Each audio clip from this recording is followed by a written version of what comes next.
La hermana Catalina encontró la cama vacía a las 5:30 de la madrugada, cuando los primeros rayos de sol atravesaban los cristales empañados del dormitorio. Las sábanas aún conservaban el calor corporal, como si Yuki Tanaka hubiera estado allí apenas unos minutos antes. La almohada mantenía la forma exacta de su cabeza, y sobre la mesita de noche, su rosario de perlas blancas descansaba en perfecta formación circular, cada cuenta en su lugar preciso. Pero Yuki había desaparecido.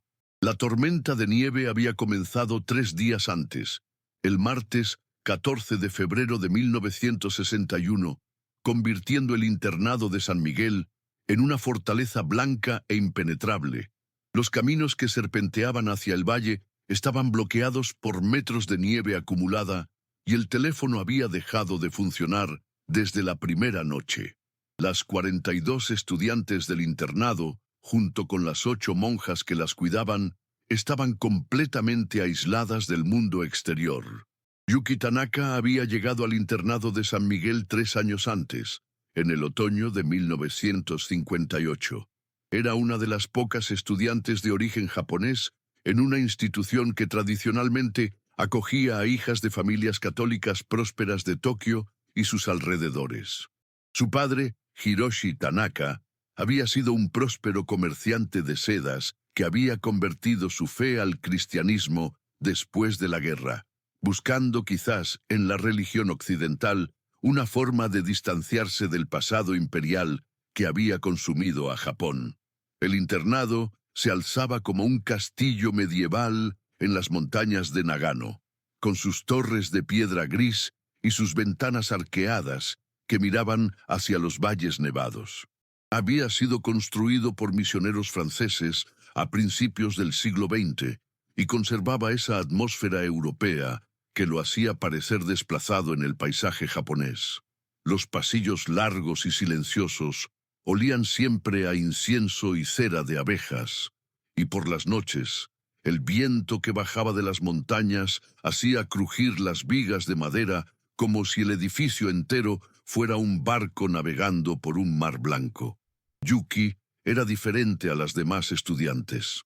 Mientras sus compañeras hablaban en voz alta durante los recreos y se reían por los pasillos, ella mantenía siempre una compostura silenciosa que las monjas interpretaban como disciplina ejemplar.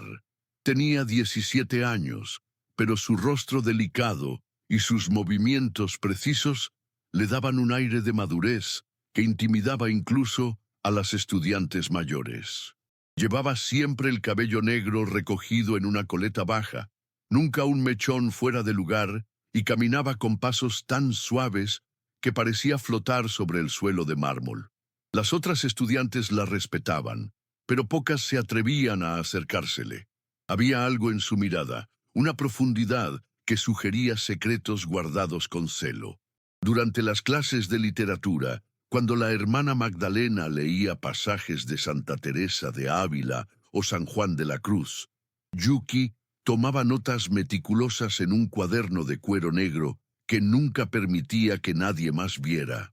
Sus respuestas en clase eran siempre correctas, pero breves, como si midiera cada palabra antes de pronunciarla. La noche del 16 de febrero, la tormenta había alcanzado su punto más intenso. El viento aullaba como una bestia herida alrededor del edificio, y la nieve se acumulaba contra las ventanas hasta crear patrones abstractos que bloqueaban la vista del exterior. Las estudiantes se habían acostado más temprano que de costumbre, arrulladas por el sonido hipnótico de la tormenta. El dormitorio de Yuki estaba en el segundo piso, en una habitación individual que compartía un baño con otras 3 estudiantes. Era un privilegio que su familia había pagado extra, buscando quizás proporcionarle la privacidad que su naturaleza reservada parecía necesitar. La habitación era austera pero cómoda. Una cama de hierro forjado, un escritorio de madera de cerezo, un armario empotrado y una ventana que daba hacia el jardín interior del convento. Esa noche, la hermana Catalina había hecho su ronda habitual a las 10 en punto, verificando que todas las estudiantes estuvieran en sus camas. Recordaba perfectamente haber visto a Yuki acostada, leyendo un libro bajo la luz de su lámpara de mesita. La joven había levantado la vista y había hecho una pequeña inclinación de cabeza, su forma habitual de dar las buenas noches. La monja había cerrado la puerta suavemente y había continuado su recorrido. Pero ahora, 7 horas y media después, la cama estaba vacía. La hermana Catalina revisó el baño compartido, después el pasillo, después bajó corriendo las escaleras hacia la capilla, pensando que quizás Yuki había ido a rezar. No era inusual que algunas estudiantes buscaran la soledad de la capilla durante las madrugadas, especialmente las más devotas. Pero la capilla estaba vacía, sus bancos de madera pulida, reflejando la luz tenue de las velas votivas que nunca se apagaban.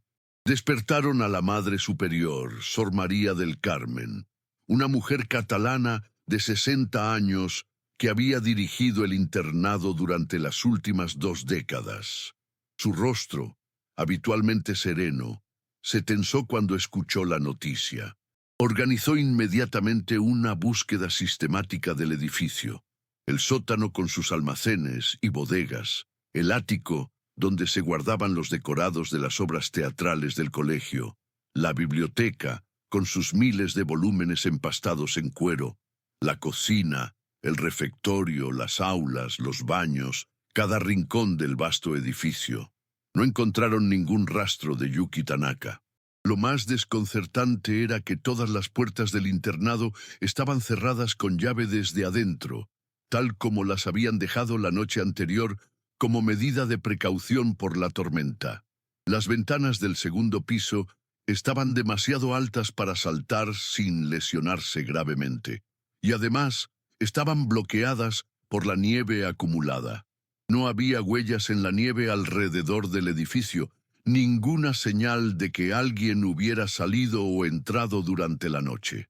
Era como si Yuki Tanaka se hubiera desvanecido en el aire.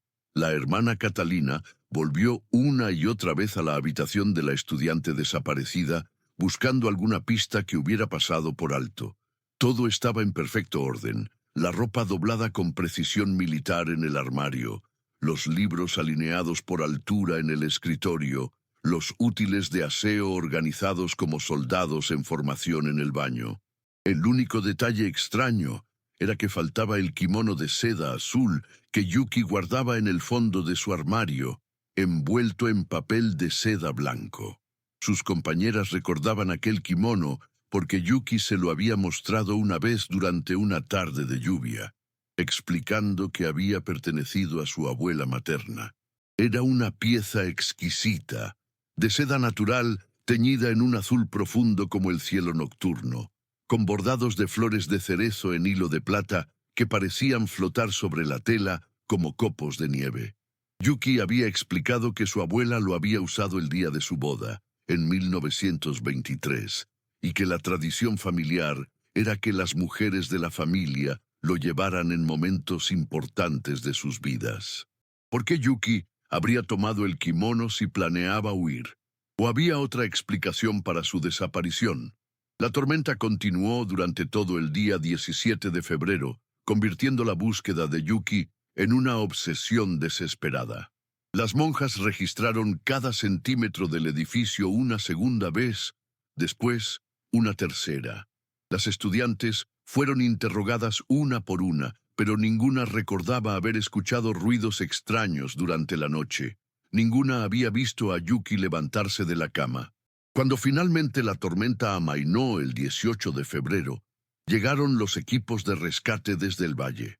Bomberos, policías y voluntarios peinaron los alrededores del internado con perros rastreadores, pero la nieve fresca había borrado cualquier rastro que pudiera haber existido. Los perros perdían el olor de Yuki en el vestíbulo principal del internado, como si realmente se hubiera esfumado en el aire. La investigación oficial concluyó que Yuki Tanaka había huido voluntariamente del internado, probablemente durante la confusión de la tormenta. Pero aquellos que conocían a la joven encontraban esta explicación imposible de aceptar.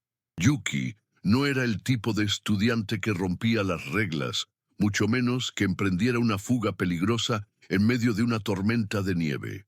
Además, ¿cómo había salido del edificio sin dejar rastros? Los padres de Yuki, destrozados por la pérdida, contrataron investigadores privados que llegaron a la misma conclusión frustrante. No había evidencias físicas de lo que había ocurrido aquella noche. Era como si su hija hubiera sido borrada de la existencia. El internado de San Miguel nunca volvió a ser el mismo después de aquella noche. Un silencio diferente se instaló en sus pasillos, un silencio cargado de preguntas sin respuesta. Las estudiantes hablaban en susurros sobre la desaparición, creando teorías cada vez más elaboradas. Que Yuki había sido llevada por espíritus, que había encontrado un pasaje secreto en el edificio, que había sido víctima de algún crimen que las autoridades habían decidido ocultar. La habitación de Yuki permaneció sellada durante meses, como un santuario a la memoria de la estudiante desaparecida. Pero la vida tenía que continuar, y eventualmente otras estudiantes ocuparon aquel espacio, aunque ninguna logró dormir completamente tranquila en aquella cama donde una vez había descansado la joven que se desvaneció como humo en una noche de tormenta. Los años siguientes a la desaparición de Yuki Tanaka transformaron el internado de San Miguel en un lugar donde los recuerdos pesaban más que el presente. La Madre Superior había tomado la decisión de no hablar más del caso después de 1963, cuando los últimos investigadores privados contratados por los padres de Yuki abandonaron sus pesquisas sin resultados. «Debemos dejar que los muertos descansen en paz», había declarado, aunque técnicamente Yuki nunca había sido declarada muerta. Pero los secretos tienen vida propia, y en un lugar como San Miguel, donde el silencio era una virtud cultivada con devoción, los susurros se volvían más poderosos que los gritos. La primera en notar algo extraño fue la hermana Beatriz, una monja joven que había llegado al internado en 1965 para enseñar matemáticas y física. Durante sus clases nocturnas de astronomía en el observatorio del ático, había comenzado a escuchar pasos en el piso inferior, pasos que seguían un patrón específico. Desde el vestíbulo principal hacia las escaleras, subían hasta el segundo piso, se detenían frente a la que había sido la habitación de Yuki y luego regresaban por el mismo camino. Al principio, la hermana Beatriz pensó que alguna de las estudiantes se levantaba para ir al baño o quizás sufría de sonambulismo. Pero cuando decidió investigar, encontraba los pasillos completamente vacíos. Todas las estudiantes estaban en sus camas, profundamente dormidas. Los pasos, sin embargo, continuaban. La situación se volvió más inquietante cuando otras monjas comenzaron a reportar experiencias similares.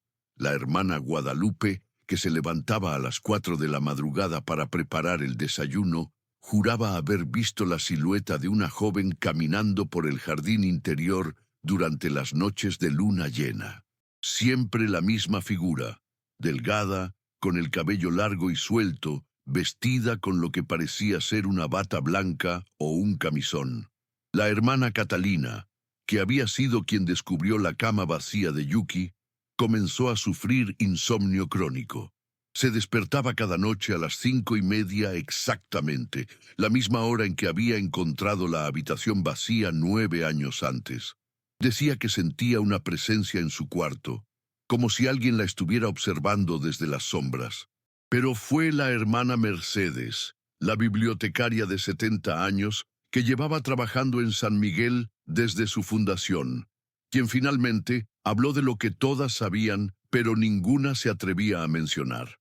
Una tarde de octubre de 1969, mientras catalogaba libros nuevos en la biblioteca, se acercó a la Madre Superior con una expresión grave en su rostro arrugado.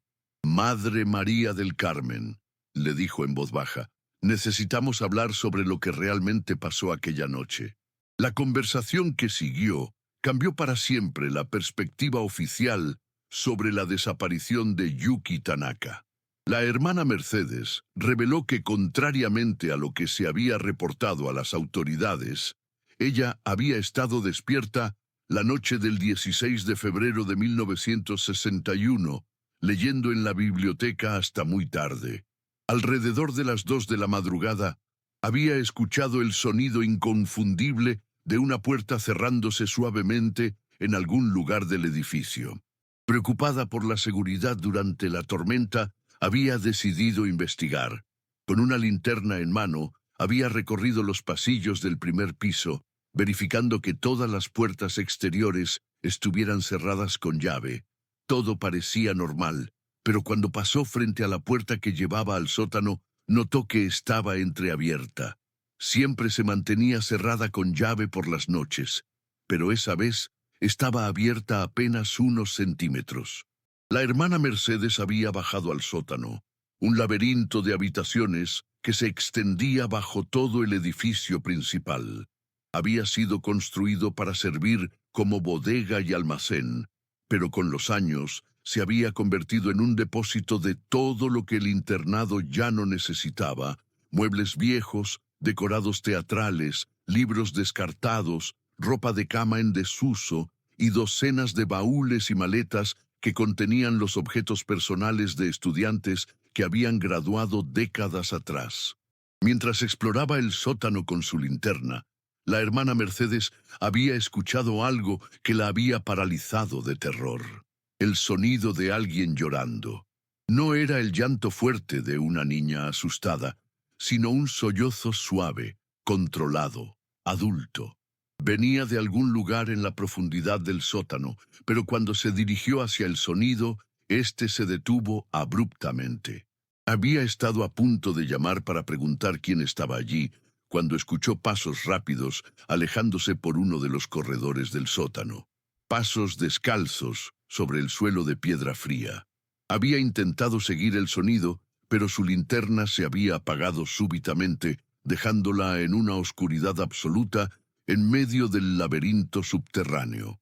Asustada, había regresado a tientas hacia las escaleras y había subido corriendo a la biblioteca, donde había permanecido hasta el amanecer. Nunca había reportado el incidente porque no estaba segura de lo que había experimentado, y porque temía que la consideraran una anciana con alucinaciones nocturnas. Pero ahora, 8 años después, con todos los reportes extraños que se acumulaban en el internado, la hermana Mercedes estaba convencida de que aquella noche había escuchado a Yuki Tanaka llorando en el sótano.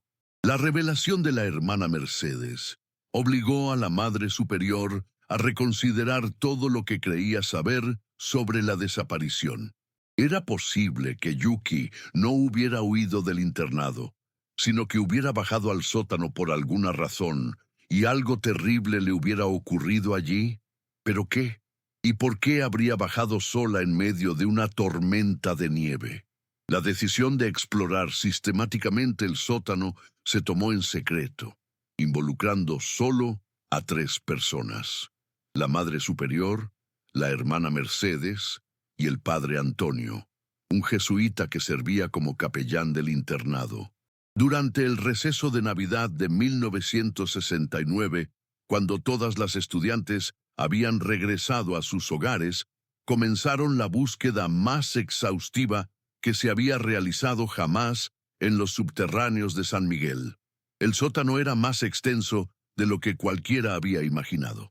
Habitaciones conectadas con otras habitaciones, corredores que llevaban a más corredores, espacios que parecían haber sido olvidados incluso por quienes habían diseñado el edificio. Algunas áreas estaban tan llenas de objetos acumulados durante décadas que apenas se podía caminar entre ellos. Fue en una de estas habitaciones, la más alejada de las escaleras principales, donde encontraron algo que cambió todo. Un pequeño espacio que había sido acondicionado como una habitación de estar improvisada. Había un colchón viejo en el suelo, cubierto con mantas que parecían haber sido tomadas de las reservas del internado. Una mesa pequeña con restos de velas que habían sido consumidas hasta convertirse en charcos de cera.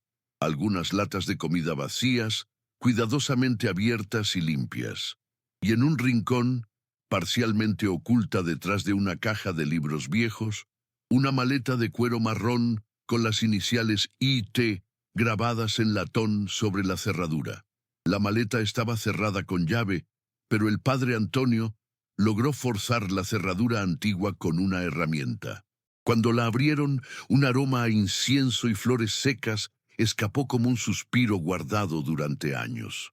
Dentro, cuidadosamente doblado y envuelto en papel de seda blanco, estaba el kimono azul de Yuki Tanaka. La seda había conservado su color y textura perfectos, como si hubiera sido guardada apenas ayer. Los bordados de flores de cerezo en hilo de plata brillaban bajo la luz de la linterna como si estuvieran vivos. Pero lo que más impactó a quienes abrieron la maleta no fue el kimono en sí, sino lo que encontraron debajo de él. Un cuaderno de cuero negro, el mismo que Yuki llevaba siempre a las clases de literatura, lleno de escritura en japonés. Página tras página de caracteres delicados y precisos, escritos con la caligrafía perfecta que caracterizaba a la estudiante desaparecida. Y aunque ninguno de los presentes podía leer japonés, podían reconocer fechas escritas en números occidentales. Todas correspondían a los meses que Yuki había pasado en el internado, desde septiembre de 1958 hasta febrero de 1961. Debajo del cuaderno había fotografías, imágenes de Yuki con sus compañeras de clase, pero también fotografías más íntimas y personales que nunca habían visto antes. Yuki sonriendo en el jardín del internado, algo que muy pocas personas recordaban haberla visto hacer. Yuki en su habitación, escribiendo en su cuaderno. Yuki en la capilla, de rodillas frente al altar. Pero las fotografías más perturbadoras eran las últimas del conjunto. Imágenes de Yuki en el sótano del internado, en la misma habitación donde ahora encontraban la maleta. Las fotografías mostraban que había estado viviendo allí durante algún tiempo. En una de ellas, estaba sentada en el colchón improvisado, leyendo a la luz de las velas. En otra, estaba escribiendo en su cuaderno con una expresión de concentración intensa. La última fotografía del conjunto mostraba a Yuki vestida con el kimono azul, de pie frente a un espejo que ya no estaba en la habitación. Tenía los brazos extendidos, como si estuviera representando algún tipo de ceremonia o ritual. Su expresión era serena, pero en sus ojos había algo que hizo que la Madre Superior sintiera un escalofrío, una mezcla de determinación y una tristeza tan profunda que parecía ancestral. Al fondo de la maleta, envuelto en un pañuelo de seda blanca, encontraron un objeto que ninguno de ellos pudo identificar inmediatamente. Un pequeño frasco de vidrio con un líquido cristalino que no tenía olor. El frasco estaba sellado con cera roja y tenía una etiqueta escrita en japonés. La investigación secreta se suspendió temporalmente mientras la Madre Superior intentaba decidir qué hacer con estos descubrimientos. ¿Debían contactar a las autoridades después de tantos años? ¿Debían informar a los padres de Yuki que habían construido sus vidas alrededor de la esperanza de que su hija hubiera huido y estuviera viva en algún lugar? Pero la decisión se les fue de las manos cuando, una semana después del descubrimiento, la hermana Beatriz reportó que había visto nuevamente la figura femenina caminando por el jardín interior. Esta vez, sin embargo, la figura llevaba puesto algo que brillaba bajo la luz de la luna como si estuviera hecho de agua y plata. Un kimono azul con bordados de flores de cerezo. La presencia que había acechado el internado de San Miguel durante 8 años se estaba volviendo más visible, más audaz, como si el descubrimiento de sus pertenencias hubiera roto algún tipo de barrera entre el mundo de los vivos y el lugar donde Yuki Tanaka había estado esperando todo este tiempo. El internado, que había guardado silencio sobre la desaparición durante casi una década, se preparaba para enfrentar una verdad que había estado creciendo en sus sótanos como un secreto que se alimenta de la oscuridad y el tiempo. La traducción del cuaderno de Yuki Tanaka se convirtió en una obsesión para la Madre Superior. Después de días de deliberación, decidió contactar discretamente al padre Takeshi Yamamoto, un jesuita japonés que enseñaba en la Universidad de Tokio y que había visitado San Miguel en varias ocasiones como parte de los intercambios culturales entre instituciones católicas. El padre Yamamoto llegó al internado una fría mañana de enero de 1970, cuando la nieve cubría nuevamente las montañas de Nagano como una mortaja blanca.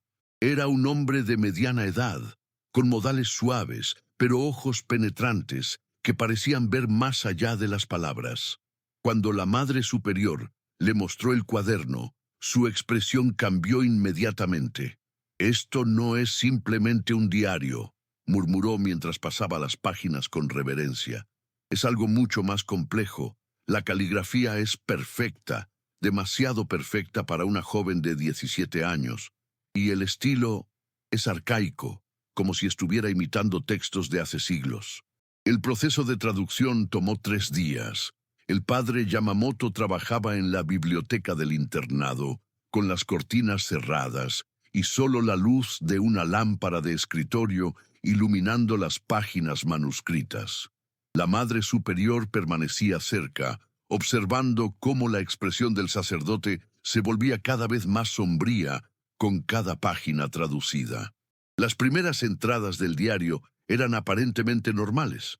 Las impresiones de Yuki sobre su llegada al internado, descripciones de sus compañeras de clase, reflexiones sobre las misas matutinas y las lecciones de catecismo. Pero había algo perturbador en la precisión con que describía a cada persona, como si estuviera catalogando especímenes en lugar de relacionándose con seres humanos. «La hermana Catalina tiene miedo de los espejos», había escrito Yuki en una entrada de octubre de 1958.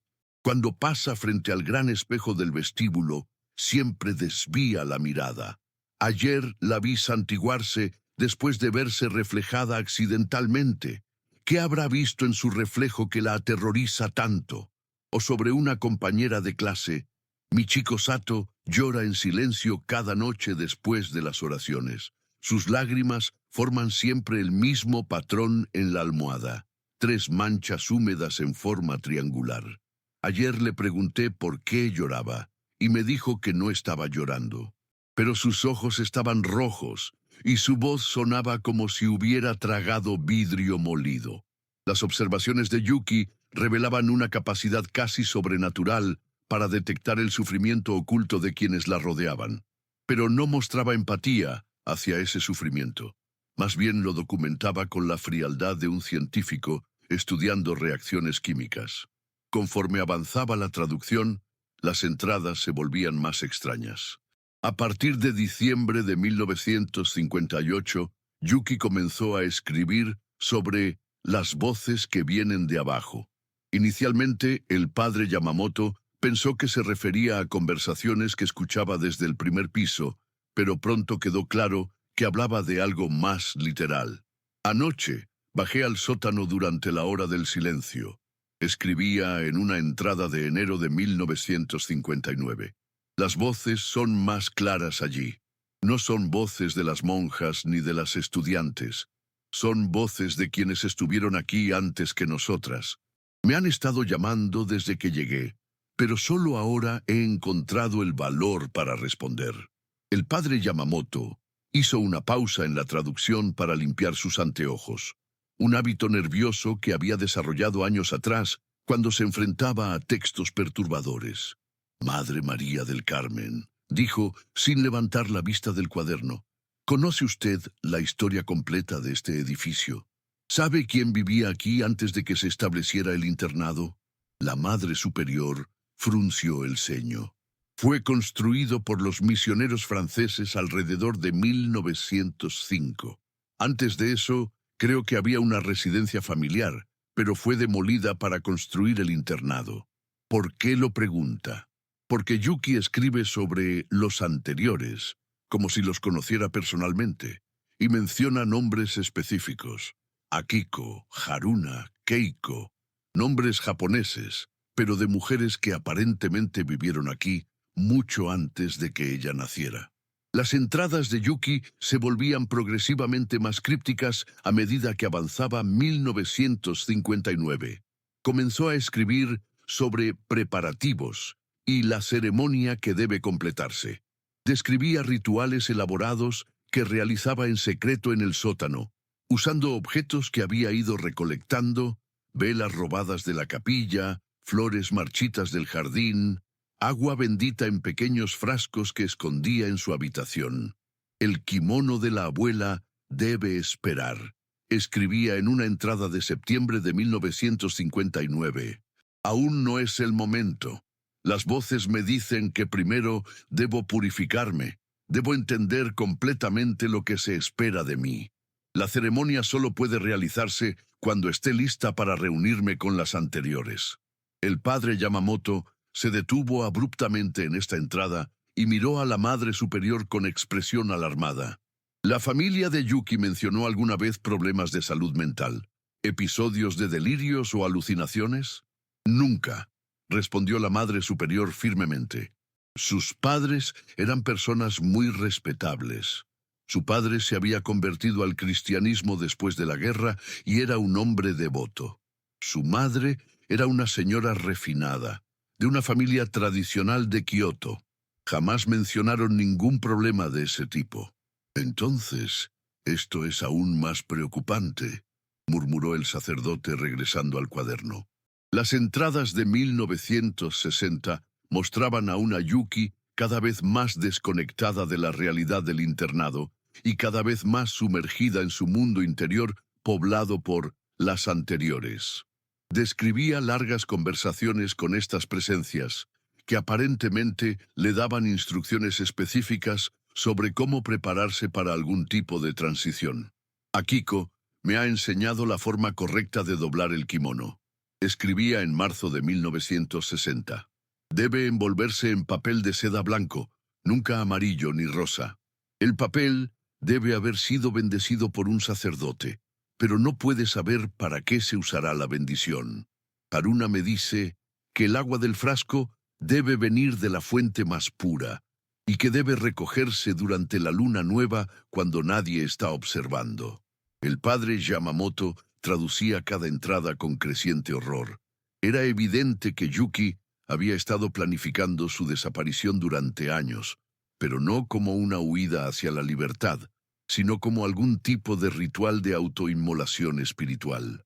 Las últimas entradas, correspondientes a enero y febrero de 1961, eran las más perturbadoras de todas. Yuki escribía sobre el momento final que se acercaba, sobre la reunión con las anteriores que no puede posponerse más. Describía el sótano como un lugar sagrado donde las barreras entre los mundos se vuelven más delgadas. Ya no necesito comer tanto, escribía el 10 de febrero de 1961. Mi cuerpo se está preparando para la transición. Las anteriores me dicen que es normal sentir esta ligereza, como si fuera de aire en lugar de carne. El kimono está listo, el agua está lista, mi corazón está listo.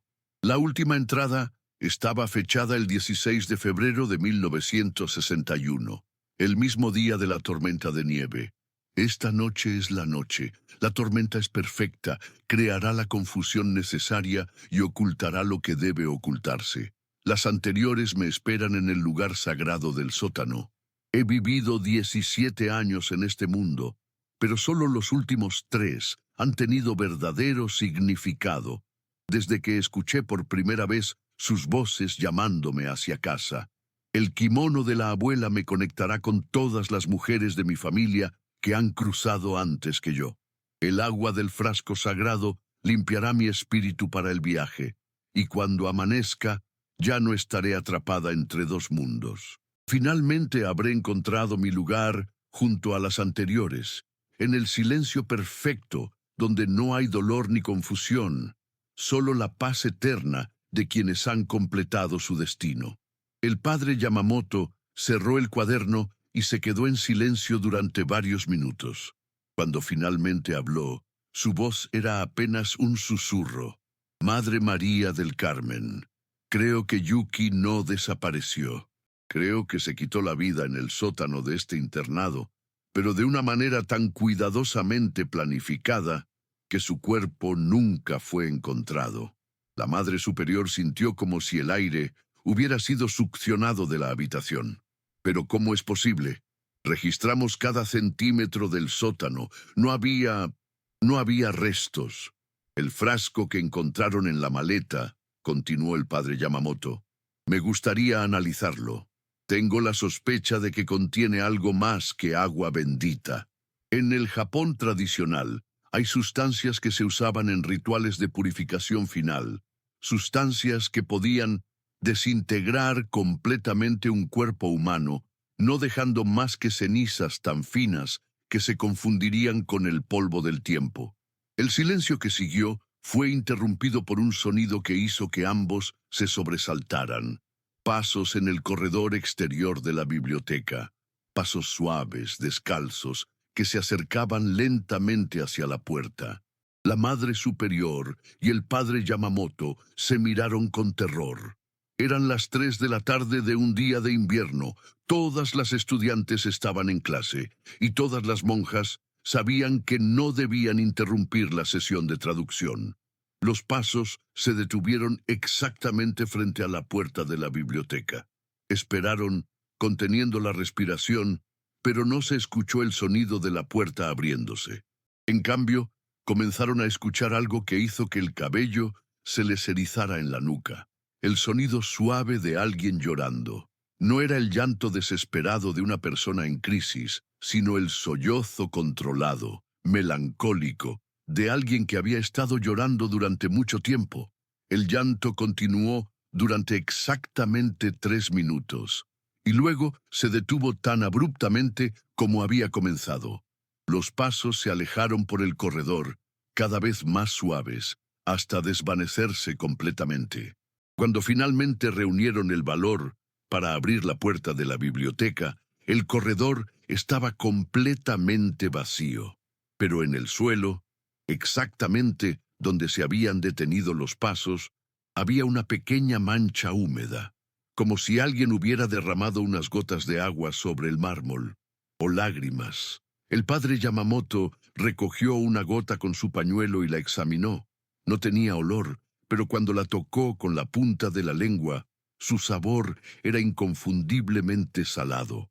Creo, dijo con voz temblorosa, que acabamos de recibir la confirmación de que Yuki Tanaka sigue aquí, y que está escuchando cada palabra que decimos sobre ella. El análisis del líquido del frasco confirmó las sospechas más oscuras del padre Yamamoto. El laboratorio de la Universidad de Tokio identificó una combinación de sustancias que habían sido utilizadas en rituales tradicionales japoneses durante siglos. Ácido de origen vegetal, extraído de ciertas plantas montañosas, mezclado con minerales específicos que aceleraban la descomposición orgánica hasta niveles moleculares. Es una fórmula ancestral, explicó el químico que realizó el análisis, un anciano profesor que había estudiado las tradiciones ocultas del Japón feudal. Se utilizaba en ceremonias donde los participantes buscaban una purificación completa, una forma de regresar al polvo de la tierra sin dejar rastros físicos.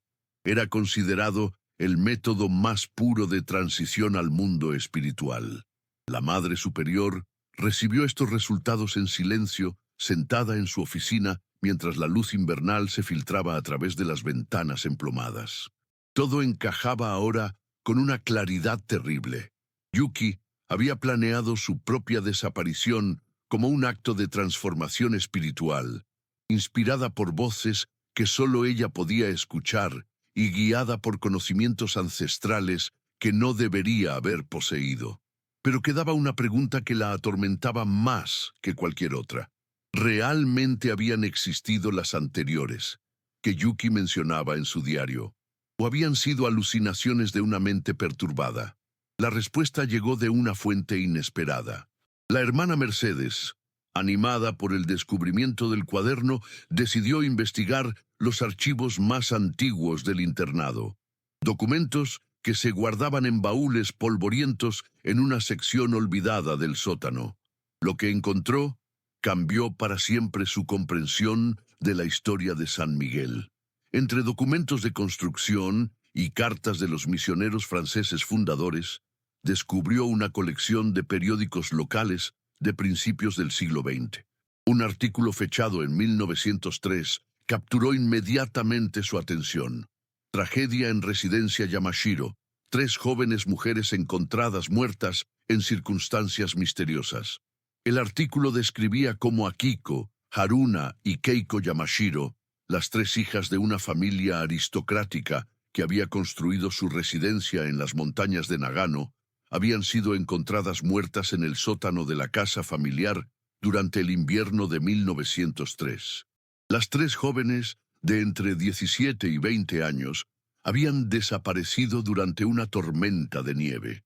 Sus cuerpos fueron encontrados días después, dispuestos en círculo en el sótano, vestidas con kimonos ceremoniales y rodeadas de objetos rituales.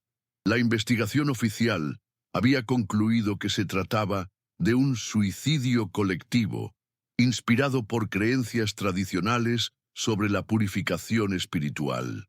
La familia Yamashiro, devastada por la tragedia, había abandonado la residencia, que posteriormente fue demolida para construir el internado católico de San Miguel. Pero lo más escalofriante de todo era el último párrafo del artículo. Los lugareños reportan que, incluso después de la demolición de la residencia Yamashiro, se siguen escuchando voces femeninas en la zona durante las noches de luna llena, como si las almas de las 3 hermanas no hubieran encontrado descanso. La hermana Mercedes llevó el artículo a la Madre Superior con manos temblorosas. Todo tenía sentido ahora. Yuki había estado en comunicación real con los espíritus de las hermanas Yamashiro, 3 jóvenes que habían muerto en el mismo lugar, de manera similar, 60 años antes. El sótano del internado había sido construido literalmente sobre los cimientos de la tragedia anterior.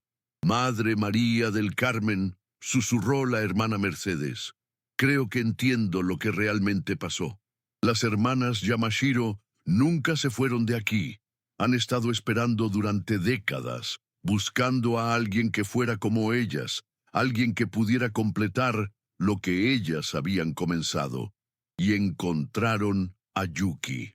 Los días que siguieron a este descubrimiento fueron los más tensos en la historia del internado de San Miguel. Las manifestaciones sobrenaturales se intensificaron dramáticamente, como si la revelación de la verdad hubiera liberado fuerzas que habían estado contenidas durante décadas. Las estudiantes reportaban sueños vívidos, donde 4 jóvenes, vestidas con kimonos, las invitaban a unirse a ellas en la ceremonia eterna. Varias despertaban en medio de la noche, encontrándose caminando hacia las escaleras que llevaban al sótano, sin recordar cómo habían llegado allí. La hermana Catalina comenzó a hablar de una presencia colectiva que sentía moverse por los pasillos durante las madrugadas. «No es una sola alma inquieta», reportó a la Madre Superior. «Son 4. Se mueven juntas, como si fueran una sola entidad formada por múltiples espíritus». Fue la hermana Beatriz quien tuvo el encuentro más directo con estas presencias. Una noche de marzo de 1970, mientras hacía su ronda de seguridad, se encontró cara a cara con 4 figuras femeninas en el jardín interior del internado. Estaban vestidas con kimonos que brillaban con luz propia, 3 de colores tradicionales, rojo, dorado y verde jade, y uno azul con bordados de flores de cerezo que reconoció inmediatamente como el kimono de Yuki. Las 4 figuras no parecían amenazantes, simplemente estaban allí, observándola con expresiones serenas. La más alta, que llevaba el kimono rojo, extendió su mano hacia la hermana Beatriz, como si la invitara a acercarse. Pero cuando la monja retrocedió instintivamente, todas las figuras inclinaron sus cabezas en una reverencia silenciosa y se desvanecieron como humo en el aire nocturno. «Creo que ya han encontrado lo que buscaban», le dijo la hermana Beatriz a la Madre Superior al día siguiente. «Yuki está con ellas ahora. Las 4 están juntas y están completas». La decisión de sellar definitivamente el sótano del internado se tomó después de múltiples consultas con autoridades eclesiásticas de Tokio y Roma. No se trataba de un exorcismo tradicional, sino de lo que el padre Yamamoto describió como una ceremonia de reconocimiento y despedida. En una misa especial celebrada en abril de 1970, exactamente 9 años después de la desaparición de Yuki, se bendijo el sótano completo del internado. Se sellaron todas las entradas con concreto bendecido y se colocó una placa de bronce en el vestíbulo principal que simplemente decía: «En memoria de todas las almas que encontraron descanso en este lugar sagrado». Los padres de Yuki fueron informados discretamente de los hallazgos. Su dolor era comprensible, pero también expresaron una extraña forma de alivio al saber que su hija había encontrado la paz que había estado buscando, aunque de una manera que nunca habrían imaginado. El internado de San Miguel continuó funcionando durante algunas décadas más, pero la atmósfera nunca volvió a ser la misma. Las estudiantes que ingresaban después de 1970 reportaban una sensación constante de ser observadas por presencias benevolentes, pero ya no amenazantes. Era como si 4 guardianes invisibles cuidaran el lugar, asegurándose de que ninguna otra joven pasara por el mismo sufrimiento espiritual que ellas habían experimentado. En 1995, el internado cerró definitivamente sus puertas, no por razones sobrenaturales, sino por cambios en las preferencias educativas y la disminución de vocaciones religiosas. El edificio fue convertido en un centro de retiros espirituales, donde personas de todo Japón llegan buscando paz interior y sanación emocional. Los visitantes del centro de retiros a menudo reportan sueños extrañamente reconfortantes durante sus estancias. Sueñan con 4 mujeres jóvenes que las guían a través de jardines llenos de flores de cerezo, enseñándoles que a veces la búsqueda espiritual más profunda requiere sacrificios que el mundo exterior no puede comprender. El kimono azul de Yuki nunca fue devuelto a sus padres.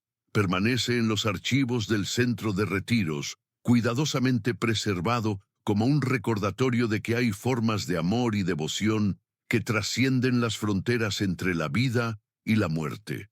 Y en las noches de luna llena, los cuidadores del centro de retiros aún reportan el sonido suave de pasos descalzos en los pasillos que una vez fueron corredores del internado, y ocasionalmente el eco lejano de risas femeninas jóvenes, como si 4 amigas estuvieran compartiendo secretos eternos en algún lugar más allá del alcance de los sentidos ordinarios. La historia de Yuki Tanaka se convirtió en una leyenda local, pero no del tipo que aterroriza, sino del tipo que reconforta. Los lugareños dicen que cuando las jóvenes de la región enfrentan decisiones difíciles o crisis espirituales, a veces reciben visitas en sueños de 4 mujeres sabias que las ayudan a encontrar su camino sin necesidad de sacrificios extremos. Porque quizás, después de todo, el verdadero propósito de Yuki y las hermanas Yamashiro no era simplemente encontrar su propia paz, sino convertirse en guías para futuras generaciones de mujeres que luchan por entender su lugar en un mundo complejo. El misterio de lo que realmente ocurrió aquella noche de febrero de 1961 nunca será completamente resuelto. Pero tal vez esa sea la naturaleza de los verdaderos misterios espirituales. No están destinados a ser resueltos, sino a recordarnos que hay dimensiones de la experiencia humana que escapan a nuestra comprensión ordinaria, y que el amor y la búsqueda de trascendencia pueden tomar formas que desafían toda lógica convencional. ¿Te ha impactado esta historia de misterio y búsqueda espiritual? El caso de Yuki Tanaka nos recuerda que algunos enigmas trascienden la explicación racional y nos conectan con aspectos más profundos de la experiencia humana. Si quieres descubrir más historias fascinantes como esta, llenas de misterio y elementos sobrenaturales que desafían nuestra comprensión del mundo, suscríbete al canal y activa las notificaciones. Dale like si esta historia te ha hecho reflexionar sobre los límites entre lo visible y lo invisible. Y cuéntanos en los comentarios, ¿crees que existen fuerzas espirituales que pueden guiar nuestras decisiones más importantes? Tenemos muchas más historias intrigantes esperándote. Gracias por acompañarnos en este viaje hacia lo desconocido.